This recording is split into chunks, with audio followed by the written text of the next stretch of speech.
I'm going to do a whistle-stop tour of that subject matter. I think I want to tell you a bit about the why and the what as much as anything, because some of this is going to matter at some point to certain people. So just a bit of knowledge around EPCs as much as anything. I don't know how well this is known, but there are actually two types of EPC. There's a domestic one and a non-domestic one, and they focus on different things, and therefore what the EPC says and how people use them and how people attribute value to them is different. So we're predominantly focusing on domestic matters here, and the focus of a domestic EPC is around fuel poverty, and the cost of fuel is really important in that A to G rating appears on the EPC. And if you have that in the back of your mind when we look at heat pumps in a second, that'll make a bit of sense. They are an asset rating, and they allow people to compare one property with another. You don't have any consideration about the people living in those buildings. So it is literally just what is the asset and what rating is that asset. They are valid for 10 years. This may change, and I'll cover that in a second as well.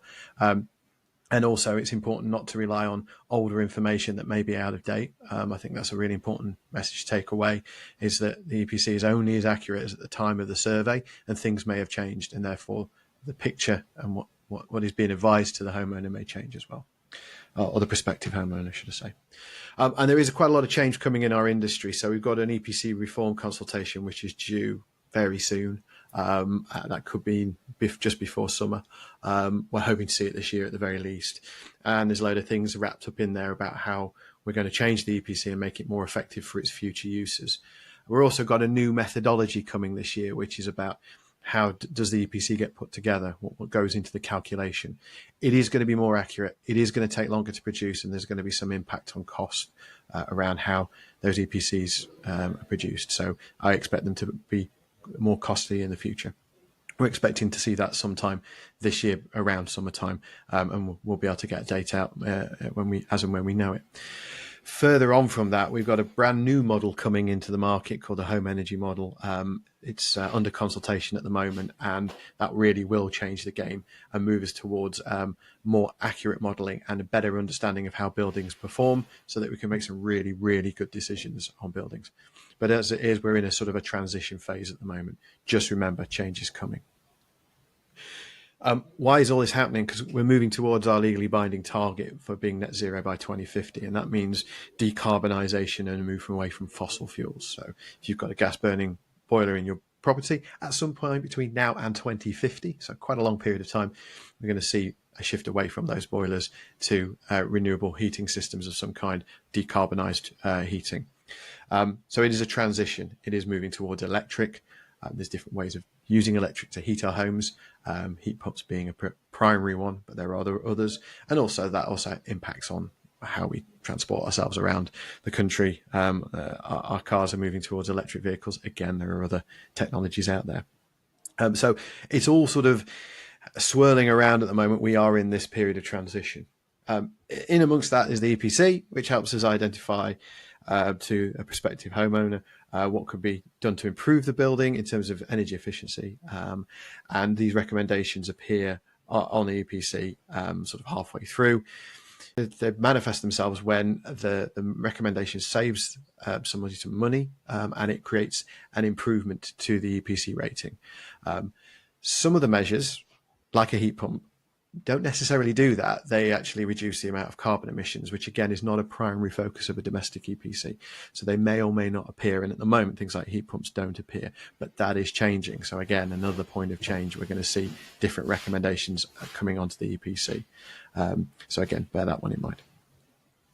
So in terms of what's important in terms of interventions, packages of measures, it's important that packages are installed in the correct way, in the correct order. So you wouldn't necessarily want to change a heating system without first thinking about the fabric. It's called a fabric first intervention. And you want to maximize benefit to the new occupant. Also, there's a consideration around disruption. So you don't want to do one measure and then 2 months later do another measure and have a similar level of disruption. I also want to make sure that we're adding value to the property as well, and talk about return on investment, but also how things affect the net present value of the property. What we want to end up with is sort of like a sensible intervention for each property in the UK over the next 30 years. We want a good level of insulation. In some properties that's possible, some properties it's not so easy. We want to move towards a low carbon net zero heating source, like a heat pump. We need to think about the ventilation of the property, because as you seal it up, we need to ventilate better. And certainly things like PVs, solar power, batteries, that could be the car, but some form of storage within the property seems really, really sensible. So that's what a good package probably looks like. We'll just pull away on some of those individually. Insulation is a win-win-win.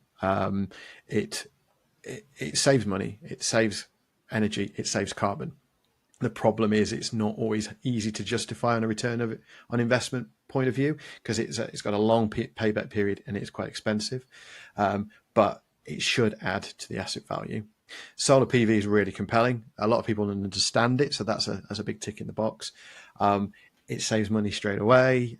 You can store the energy that's generated on there and use it at appropriate times. You can also sell it back to the grid.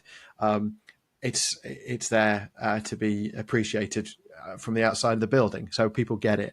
And I certainly feel, and I think others will agree, it adds value to the property as well. So again, really, really compelling measure. Heat pumps are more difficult. Heat pumps work. I hate it when we hear the bad press about how they don't work. They don't work because people don't really understand how they are designed to work. But a correctly sized heat pump is designed to be really, really efficient, run at about 4 times the efficiency of a gas boiler. So they work. The problem we have at the moment is electricity is about 4 times more expensive than gas. So really they're only about, if you get it right, pretty much replacing that boiler without any detriment to the occupant. It shouldn't cost them more, but it could, because it's, they are the way that they're designed to work. They work at lower flow temperature and therefore should be more efficient. You've got to get that right. And ideally you want to team that up with some good levels of insulation as well. So there's going to be some examination of that, some changes potentially to the way that fuel prices are in this country. But until that point, really, it's just about making sure when we install a heat pump in a property, it's no more expensive than the gas alternative. What it does do, it saves a whole heap of carbon, which is fantastic. And some people will really prioritize that and understand that.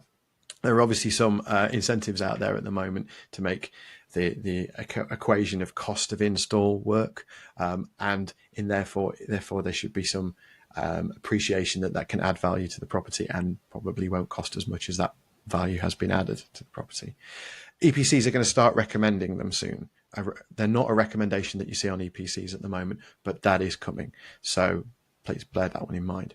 So just to sort of summarize, EPC results are signed to impact the value of the perceived value of a property.